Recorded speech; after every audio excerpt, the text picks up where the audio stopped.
Morning beauties! Me again, Shell. Those who wanted to have a best investment, recommendable itong Urban Deca Homes rent-to-own condo. Amenities dito, cover court. Yan, nag-iisa pero enjoy na enjoy. Hahaha. Meron din dito house in which you can rent to coordinate to TMO for more information. 10 is meron tayong swimming pool. Need to coordinate as well sa PMO. Schedule nila if kailan kayo pwedeng mag-swimming.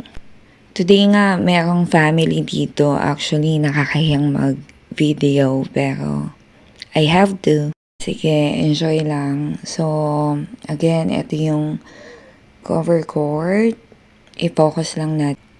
Nearby, meron ding laundry shop. Ako nagpapa-laundry every morning. Ting ng hapon, puno na to. Ate, nagtataka siya bakit ako nagbi-video.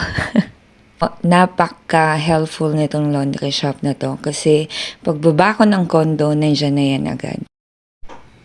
Since sales agent nga ako, pupunta muna ako sa office. Pero while going to office, eto, pakita ko muna yung parking slots.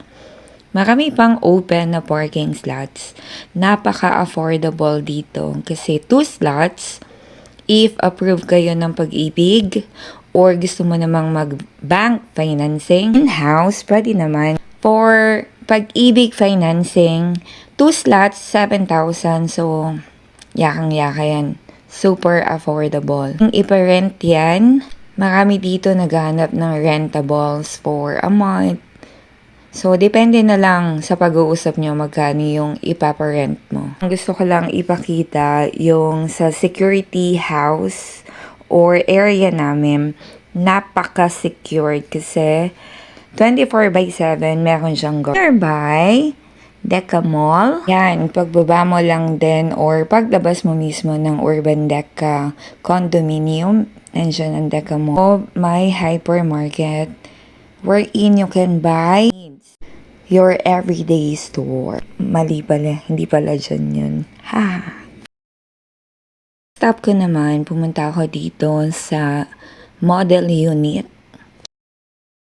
Yung mga clients namin, usually dito talaga namin dinadala for them to check if okay ba yung unit or not.